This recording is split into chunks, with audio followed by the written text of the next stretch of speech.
દરેક નીતિની સામે કાયદાની રીતે ઊભો રહેતો SSK ન્યૂઝ ચેનલ।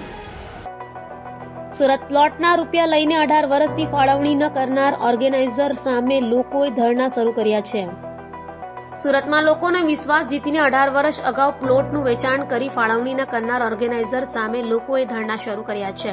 પુણા ગામ વિસ્તારમાં આવેલા block number 395 OP 53 FP 38 TP 20 Puna ગામ ખાતે વર્ષ 2004 થી 2005 માં અલગ અલગ સાઇઝના ખુલ્લા પ્લોટ વેચાણ અર્થે મૂકવામાં આવ્યા હતા, જેથી લોકોએ પોતાની ટૂંકી બચત અને દરદાગીના વેચીને પણ હપ્તા પર આ પ્લોટની ખરીદી કરી હતી।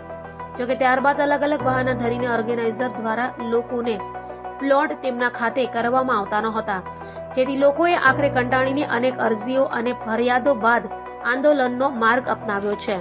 પ્લોટ ખરીદનાર સાવજ દીપકે કહ્યું કે અમે પ્લોટ ખરીદ્યો હતો, અમે રજૂઆત કરતા તો અમને કહેતા કે રિઝર્વેશન છે।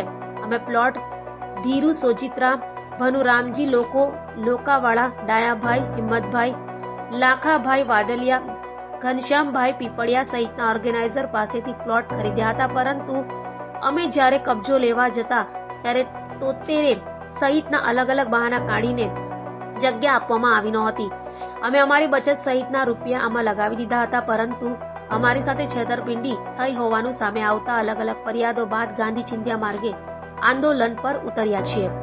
શાંતિભાઈ કાકડિયાએ કહ્યું કે ઓર્ગેનાઇઝરની દાનત બગડી છે, જે તે વખતે રૂપિયા ડાયરી પર આપ્યા હતા, હવે એમ કહે છે કે અમે કોઈ પ્લોટનું વેચાણ જ કર્યું નથી। જોકે થોડા સમય અગાઉ આ ઓર્ગેનાઇઝર દ્વારા પ્લોટ વેચાણકર્તાઓને લઈને ન્યૂઝપેપરમાં જાહેરાત પણ આપવામાં આવી હતી। આ લોકો સદંતર જૂઠું બોલીને સામાન્ય અને ગરીબ લોકોના પોતાના ઘરના સપના પણ પાણી ફેરવી રહ્યા છે। જે તે વખતે 5 લાખથી વધુ અપાયેલા પ્લોટની કિંમત અત્યારે લાખોમાં પહોંચી છે, જેથી તેમની દાનત બગડી હોવાથી અમને હવે આ પ્લોટ અપાતા નથી। 104 થી વધુ સભ્યોના રૂપિયા ખોટા કરવામાં આવ્યા છે। 18 મહિનાની જગ્યાએ 18 વર્ષે પણ પ્લોટ ના આપીને જવાબ પણ અપાતો નથી। અમારી માંગ માત્ર એટલી જ છે કે અમને અમારા પ્લોટ આપીને ન્યાય આપવામાં આવે।